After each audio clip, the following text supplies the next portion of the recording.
Hello, I'm James Toy, Senior Vice President of Government Affairs for KCRAR.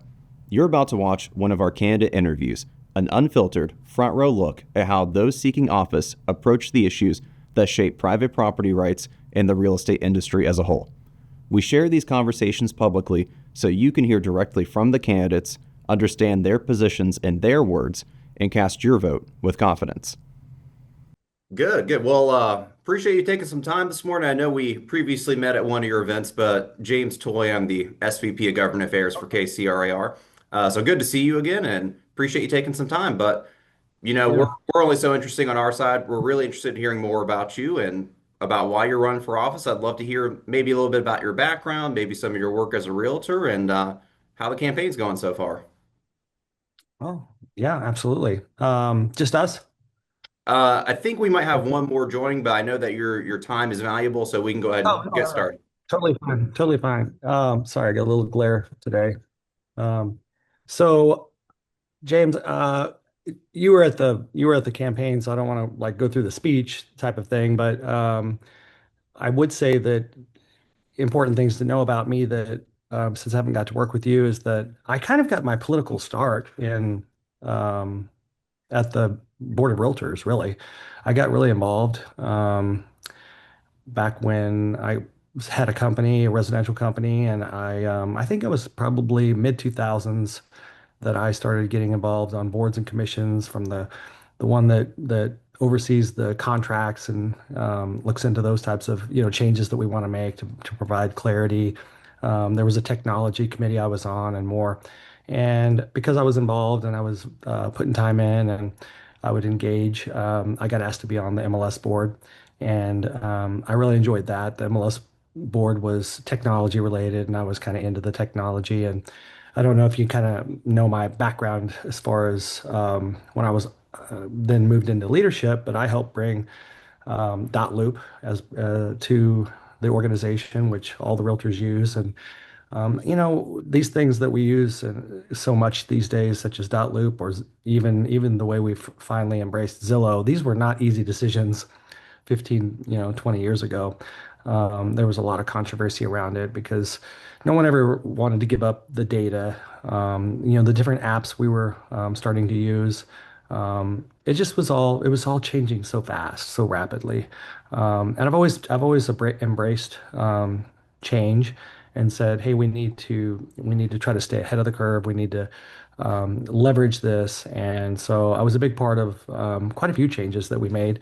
And one thing that I think stood out for me that I was really proud of as the MLS president when I got to that position um, is that I got to serve on the board of realtors, but also I did things like a summit where we started reaching out to the smaller MLSs around the region and got together and brainstormed with them.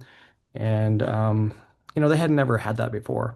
And it wasn't necessarily just to start merging. It was just to share and make friends. And that's what I've always kind of done in politics is I tried to be a good regional partner to other cities when I was mayor, to other school districts when I was a school board member, and to other jurisdictions in general, always trying to partner. I've been a good partner with the state, um, the governor's office, the MoDOT. We cost share. That's how we've gotten all of our interchanges done in our community, is just being ready and prepared to participate, in the financial burden that comes with fixing a $35 million interchange. Um, the same goes for the school districts. I just kept pushing and pushing. How can we be partners? What can we find to collaborate on? What's our common? We have a common brand. People see us the same. They want to see us work together. And I was fortunate to have a superintendent during my time as mayor um, that said, "Yeah, let's do this." And it really hadn't been done before. I know that it sounds like the cities and schools should do that, but our city and school was not cooperating and working together. Nor were our schools and parks working together.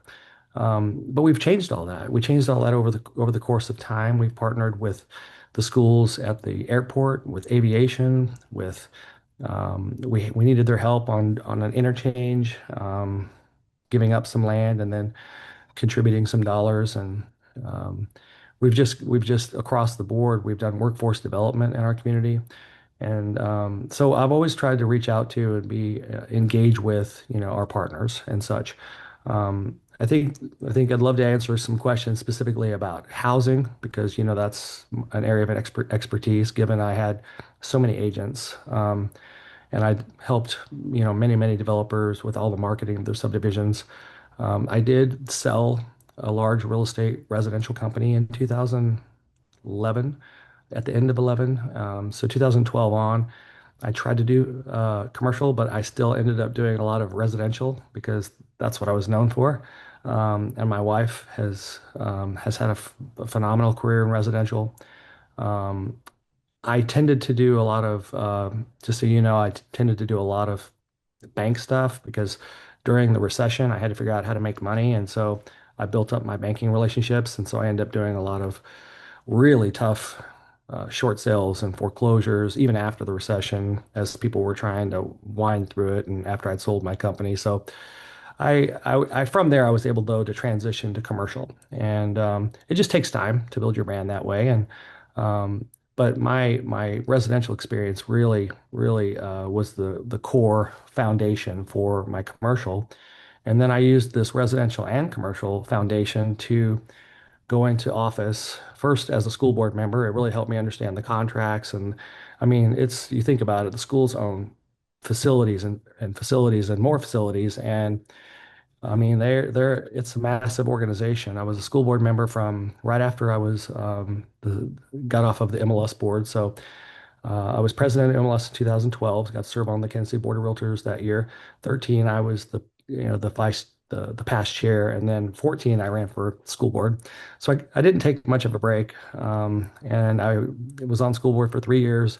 Built a bunch of political capital by being just being an accountability person and fighting for the teachers and the pay and pushing the school district to embrace technology. Once again, I got to talk to them about why are we not doing Chromebooks? I was a big part of our transition to Chromebooks. I was on the school board when we went all in with one-to-one technology for our students. And then from there, people encouraged me to run for mayor, and I ran for mayor and was able to really take a tremendous amount of experience from my time with the MLS and the Board of Realtors and my time on the school board, and then be able to come full circle and start using, all the skills that I had for governance, for being on a board, because that's the mayor is really literally the chair of a board, and facilitating and working together trying to work as a team was my approach. I was always big into, we're a team. We may have different opinions on things, but we share the same values, and let's work as a team, find uh, common denominators, and find things to move forward on. And so I was really good at that, and which was really needed because the city council was feuding publicly. They had left the firefighters, and the police behind, just like the school district had left the teachers behind.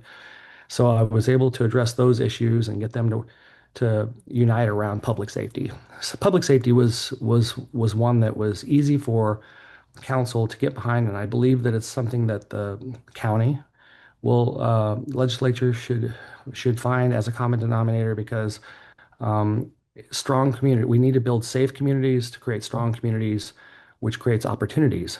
We need to build safe communities to make sure those kids are safe in those schools because you and I know that's why people move to Lee Summit. Why they moved to Lee Summit is because we're a safe community with safe schools, with great schools. They wanted to be a part of our schools. Our park system was critical. So, I've invested and worked really hard with our relationship with the parks. Even though the parks are kind of under the city, we actually have two charters. We have a city charter and a park charter. So they kind of operate independently. And because of that, even though the mayor appoints the parks board, they kind of were just doing their own thing. And I really worked on our relationship and said, listen, hey, I want to be known for supporting you and building this relationship. And it was not easy. They had operated so autonomously and independently of the city for so long, but I was able to convince them that, hey, how can we prepare better for our future with more parks. Because with all this growth, where are the parks going to go and where is your funding source going to be? It's going to be the city. You're going to need our approvals. So let's get a plan today. So we worked with the city with them on that. We're investing right now in a 100,000 square foot field house where basically parking lots or concrete, 35 acres of concrete set along with abandoned industrial buildings sat for decades. We built and ribbon cut a pickleball championship complex, like 12 courts. It's really pretty cool. And it's something that our community wanted, and I helped get behind that and say, why can't we do this? Parks, schools bring people to a community, brings people to a community, and then experiences. People want to be able to not have to leave their community to shop and or to have an experience, or whether it's shopping for groceries or just having a night out. I think I really changed the I changed the community a lot with regard to economic development, with over $3 billion of economic development. And all along the way, even though we were very blessed and fortunate to get a Cooper's Hawk and a third Aldi's and um, a First Watch and a Shake Shack and a Red Door. And I mean, it just kept going, and we were having lots of luck that way. And we were working with really good developers that were doing mixed use developments and making it really thrive.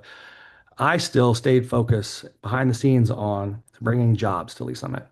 Jobs, if people live in your community, they deserve opportunities to work in the community. But also, I wanted people to come to our community like a day trip, work in our community, spend some money at our grocery stores, eat lunch, and then, they leave our community because that's what had always been, Lee Summit had been known for, a bedroom community where everybody gets up, leaves the community, goes somewhere else and works, and then comes back home. I wanted to start balancing out. And so we did that by investing in high quality industrial manufacturing, distribution, transportation, technology buildings that would attract jobs and business and investment. And it's really working. We've had success stories to this very day. Those millions of square feet that we approved between Scannell and the Ward developments are bringing jobs here. And James, they're bringing well-paying jobs here. That's also an important part. We did not necessarily just want any jobs. We wanted good paying jobs. We wanted them to be higher than the median income of the county. We wanted it to be the type of jobs where they could afford to live in Lee Summit, to be quite honest. If they worked there, they would be able to possibly be able to buy a house here. And so along the way, um, because of all the growth, because we were having so many things happen, I kept pushing for the diversification of housing products along the way. Um, yes, I was pushing for townhomes and duplexes because they are the missing middle that everybody talks about. But most people do not really understand the missing middle and understand the flow of what I call a life cycle of housing, where we want to be able to capture our kids whenever they get out of high school or college. We want to keep them in our community. We want them to be able to buy their first home, which might be a split entry or a raised ranch because we have a lot of them because a lot of them were built in the 90s and early 2000s in Lee Summit, let me tell you. And then we want those people to be able to buy a home. And sometimes that home it might be a half duplex because it's a step up. It's newer. It might be in a subdivision with amenities, with a pool, um, and it might be a single family home too. And usually the single family homes, the subdivisions, or the duplex and townhome subdivisions, they're usually all in one. We usually had when we approved these, there would be townhomes, there would be duplexes, there would be single family. And first off, that gave so many options. It helped us diversify, as far as demand goes. But it also, when you had that and it was right next to a subdivision, it was all single family and maybe a step up. Now you have generational living, multi-generational living, where you might have the kids here and the grandkids or the parents here. And you might even have one more layer because we have so much senior housing that's been approved, and we've done a ton of senior housing and senior living and of all kinds, from we don't just have John Knox anymore. We have all kinds of senior living as far as different levels of care, from just 55 and older to senior living that has amenities like the John Knoxes, to memory care that facilities that have even more in-depth um, care for people as they may have issues when they get older. So talk about, transition. All of this has happened really fast, and I was fortunate to be mayor during this time, but it all happened because of strategic planning that we did clear back when I first became mayor in 2018 and 19. And I want to do that same thing when I go to the county. I want to come up with a strategic plan. I want to embrace all the stakeholders like we did in Lee's Summit. I want to start talking about a strategic development and growth plan for the county because the county is shrinking. The county is not addressing housing issues. It's not addressing economic development. It's not even talking about it. Everybody wants to talk about the taxes. Absolutely. The taxes are priority one, day one. Priority one, day one. We're gonna address the tax issue. We're gonna stabilize taxes for taxpayers because they should not be forced out of their home because their taxes went up. They need stability. They need certainty. And I could go into great detail, like some of my opponents the people that are running against me try to go into detail on the assessment process. The assessment process is not that tough, James. It is truly follow the law. There should have never been 50,000 appeals because there's no way they could do 50,000 inspections on all those properties in a given year. They didn't have the manpower. And so they had a process that they didn't follow. So they didn't follow the law, and it created a mess. And we're not gonna do that. We're not gonna have excessive tax assessments. So we won't have excessive tax increases. Um, Everybody's made this clear that this is not what they want, and I'm certainly going to make that happen. But I also want to start talking about all the other things that the county is supposed to be doing because the county has millions upon millions upon. It's a massive budget that governs everything from public health to parks to mental health.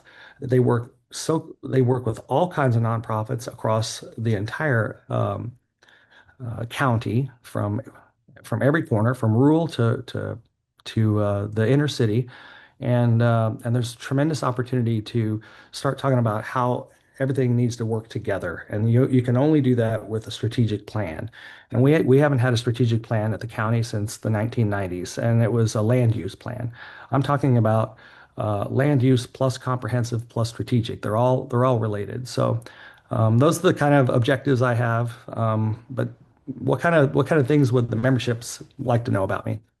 Well, first and foremost, I appreciate the thorough background. Or that's really good information to have, and certainly I appreciate your approach to leadership. It sounds as though you're someone who really values collaboration. You have a good sense of regionalism, working with the state partners. So very much Yep. appreciate your response on that. And I will say that it is refreshing to hear that you have a platform that is broader than property taxes and assessments because it's funny. Almost anytime you talk to someone who is either running for office in Jackson County or they're a resident that is the only part of the platform you hear about. So I appreciate that you have a focus on Yeah. housing and economic development. You had mentioned you wanted to answer some housing questions. I do have one for you. Of course, you Okay. have a wealth of experience in Lee's Summit dealing with housing. You talked about missing middle, duplexes, townhomes, more of your smaller scale. But the Jackson County is Right. a little bit of a different beast. In your perspective, how do you solve the gaps in Jackson County's housing market? And maybe just what are your one or two big issues that you see that Jackson County needs to address in terms of housing? Well, as far as there's so many opportunities with housing in Jackson County with regard to housing. When I look at Lee's Summit, the one thing that I could not get done in my community um, was I was very, very, very effective at making homes more affordable.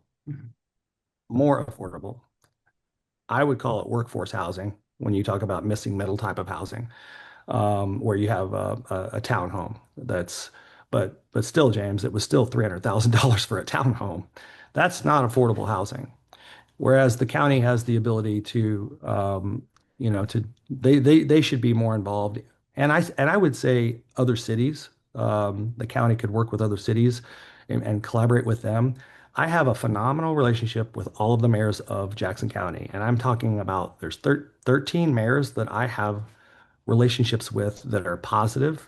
Um, it's always hard for them to come out and in support, as in, oh, do a video type of support. But I am telling you, one to one and in group settings, um, they know me as being a collaborator, and the county should be collaborating with the cities and should be working with them on where can affordable housing go? Where could it be? And work in relationship to each other. Cities should not feel different when you go from one city to the next. What happens at this intersection affects the very next intersection and vice versa. They should play off of each other. And so being a facilitator between cities is something that the county has not done. In fact, all those relationships I talked about, all that time that I was in office, the one municipal or jurisdiction or governmental entity that did not come to the table, that it would not work with the city, was the county. And it was the same way with all the cities. They didn't have a voice. And so I think affordable housing is something that the county can help with. And I think that affordable housing is important because when I say that, I'm talking about maybe lower income housing that I couldn't get done in Lee Summit because council was not willing. There was so much demand. First off, developers wouldn't come to Lee Summit. They wanted to do market rate everything. Second off, I don't know that I could have. I think there was a time I probably had support, but it was a short window, and it was right before 21. Like when 21 hit and 22 and all the inflation hit, it was insane. Everything went through the roof, and all of a sudden, my conversations around affordable housing kind of stopped because we were just trying to figure out how to survive the craze, and everything was selling so fast. Nobody wanted to talk about affordable housing in Lee Summit. But I think, as things came back down to a more normal over the last few years, I think that you have to have an affordable housing component to fit in there. Otherwise, everyone's going to rent, and that's not what I believe in. I believe in home ownership. I believe in helping people. Yes, we might have to do affordable housing with regard to apartments. I'm not opposed to that, but I'm still always trying to figure out how do you get people so that they can afford to not only live in the community, but maybe own something in the community with which they live. And Jackson County is a big footprint working with a lot of cities. And a lot of these decisions do come down to the municipalities and what they're willing to do because there's only so much area and as far as unincorporated, and that's not really what the county does in unincorporated areas. They're not as restrictive, and they don't get into incentivizing and things of that nature. But um, I do think I would be open to talking to cities about cooperation with the county to make homes more affordable. So um, I don't know if that's specific enough for you, but I think you can tell that there is opportunity, and it's to create an ownership opportunity for people rather than just necessarily a renting opportunity when it comes to affordability. No, I think that is a perfectly fine answer. I understand exactly what you're saying. And I think you make a really good point that the county does have this opportunity to serve in a convening role with the municipalities. And as you said earlier, you have a lot of developers coming into places like Lee Summit, and they're looking for market rate because the demand is there. But part of that issue that you're going to have, especially in the incorporated areas, is just raw land costs. Whereas in the county, you might be able to have some reductions in that regard. So I think it's a really well-made point. I do want to ask you a little bit about economic development. I know this is something that you focused heavily on during your tenure as mayor of Lee Summit. But as far as the Right. unincorporated areas Jackson County is concerned, do you have an overarching vision for what the future of economic development might be? And perhaps are there any target industries you would like to bring into the county? Oh, yeah, absolutely. So even though there's unincorporated areas, I think that a master plan, when I talk about a master plan, I'm talking about a comprehensive plan where you are looking at strategically where things can go. So they have a land use plan for unincorporated areas, but it's just not near as detailed as what cities do, and it certainly isn't as detailed as what the city of Lee Summit did, which is, we had parts of the community that there, because we hadn't done comprehensive planning for uh, every single parcel in all of the county. So I just want to make sure if anybody watches that's not familiar with the city that I explained this, because I know that you understand this, James, but you have a strategic plan, and a strategic plan talks about the what you want in your community, what's your long-term vision for the community, quality of life, public safety, infrastructure, parks, arts, schools, relationships. Those are the types of things. But then a comprehensive plan needs to complement this and needs to mirror this. How do you achieve all of this quality of life in a community? You do that, you have to plan the environment around it, which is the comprehensive plan, which is where do you want the houses? Where do you want the parks? Where do you want the retail? What kind of retail do you want there? Where do you want the industrial if you're going to have jobs and and manufacturing and such. So the comprehensive plan says, well, even though it might be like in Lee Summit, they had all this farmland that went on the market at one time, and it was massive. We're talking about 4,000 acres, and half of it went on the market at one time. And it's like, whoa, whoa, whoa, how are we gonna? We need to plan this. What's the plan? Where's the house? Where are the houses? Where are we going to allow the houses? And where do we want the commercial? And so that you can do city planning, to be quite honest, at its finest, because it was a blank slate. Well, the county is not a blank slate anymore. So you have all kinds of areas, and that type of planning needs to be done. It might be unincorporated, or it might be farmland, or it might be um, uh, an area that, has gone down, and we need to figure out how to revitalize a location, and we need to talk about what it is we picture here. And so a comprehensive plan is really what do we want to do there? It doesn't change the zoning.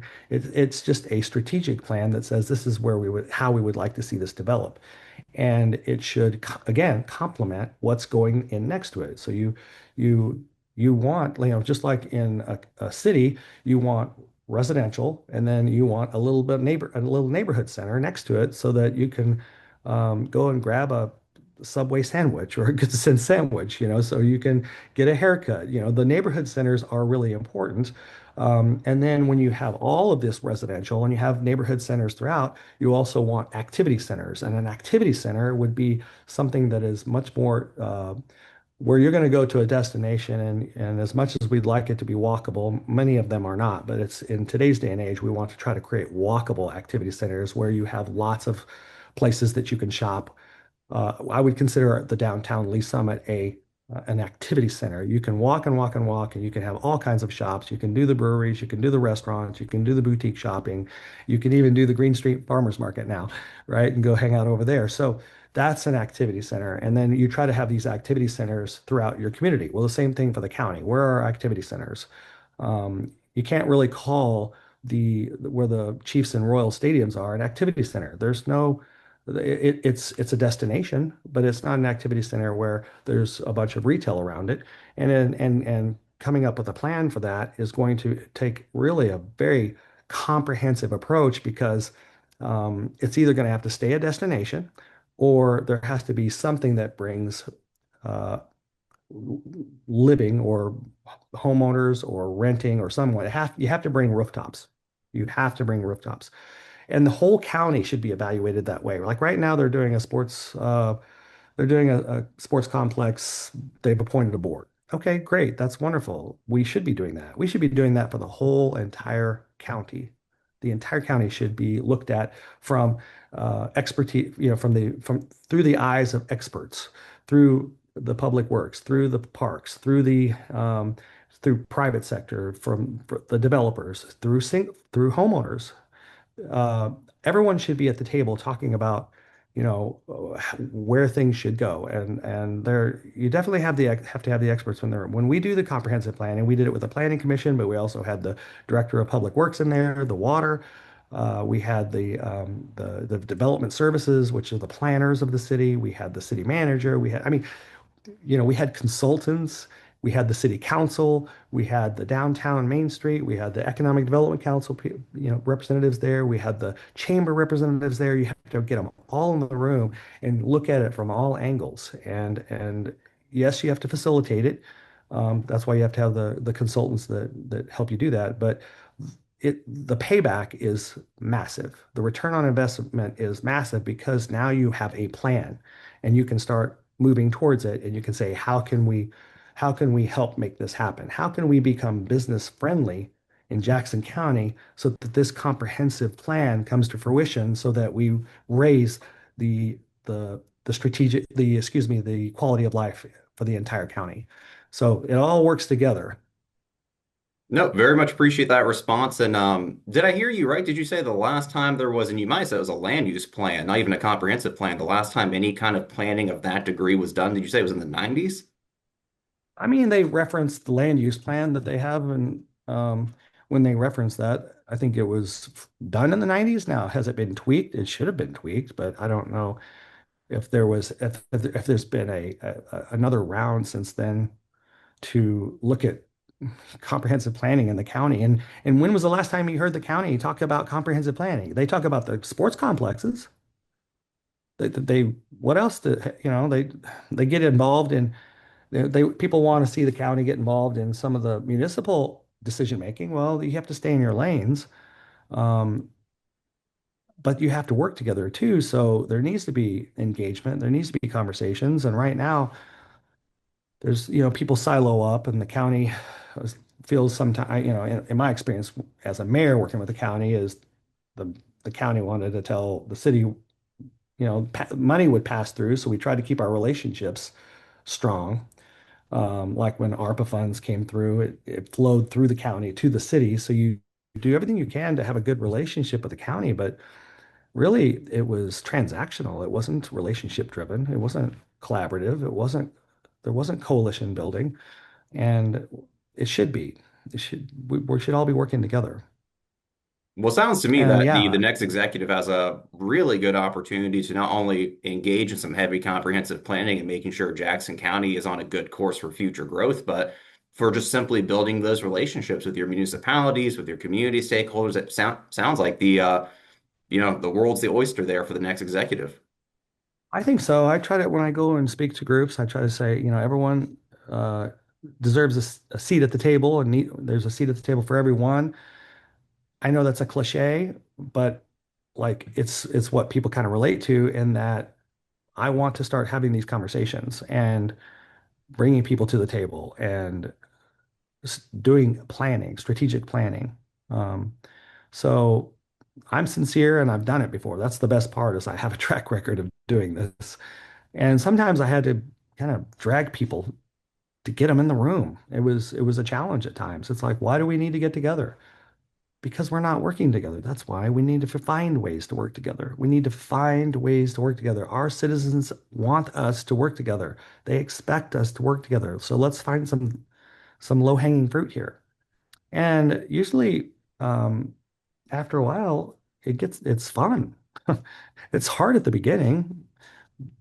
People are worried about giving up control or giving up, how much what are we committing to financially? Well, I don't know until we talk about it, until we get in the room.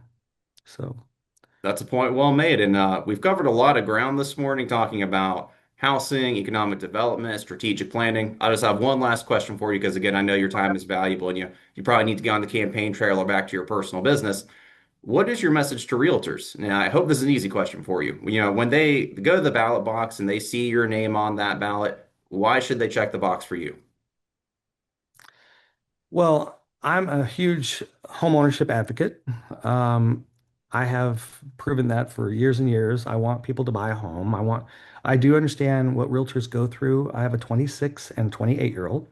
And like most parents, the moment they were out of college and had a job, my wife and I are trying to get them to buy a house. And we know the reservations that these young and mid 20s people have. Our daughter does have a house. My son, um, is kind of getting close at age 26. And so we still believe in that. That's just the core. And my wife and I is that we believe it's a great way to, it's a great investment. And we promote that. We do it. I, though, as mayor and as a county executive, understand that you have to have the diversity of housing for everyone.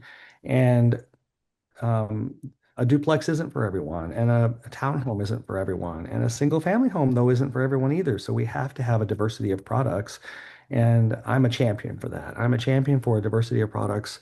And I believe in finding ways to make the process more affordable for building the homes. We did that in my community with when it comes to um, making sure that it's keep trying to do everything we could to keep the cost of building a home down. I think Lee Summit has been a role model for that with regard to our processes. It's through our development services process that we have tried to streamline that. We try to save developers money by not forcing them back in front of city council over what we can consider administrative changes and things of that nature. All of that does keep the cost of homes down because the developer then doesn't have to pass these costs on to homeowners. And so, I've tried to in my use my real estate background to make positive inroads in government when it comes to housing and such because it's such a driver of a community. It does take a certain amount of density to be able to get some of these commercial amenities that Lee Summit and other communities have.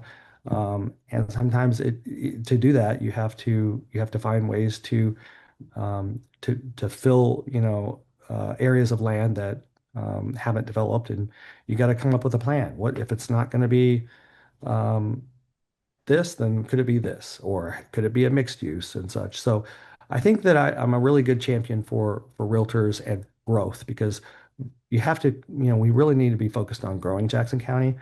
If you're a Jackson County resident and you're a realtor, you have to be concerned with the shrinking of Jackson County, the shrinking of our population, and the fact that, um, there's not everyone's not working together to make our county a safer place to live, a place where you don't have to leave and go to Johnson County or go to downtown just to have the experiences that you would like. So I'm going to be focused on all of that to raise the quality of living. And I think those are important things for realtors to consider. Well, I think that was a fantastic note to end on. I will say, just subjectively here, almost anyone I talk to in the region uses Lee Summit as a role model community for what the rest of the municipality should look like. So, thank you for everything you did during your tenure as mayor. And of course, on behalf of Okay. KCRAR, thank you for everything you have done and continue to do on behalf of the MLS and the association. Before we wrap up here, any questions I can answer for you? Oh gosh. No, I just appreciate the fact that you reached out and gave me this opportunity to speak. I think that the county executive position is critical, and so I'm glad that I know that you're always engaged, but I'm glad that you're focused on it and you can see the need. We need to stabilize not just taxes, but the legislature too, and I'm going to work with them and we're going to make Jackson County a place that people are proud of. So I appreciate the attention that you give us and the focus that you're giving us, and I hope that you'll chime into this race so that we can start moving forward.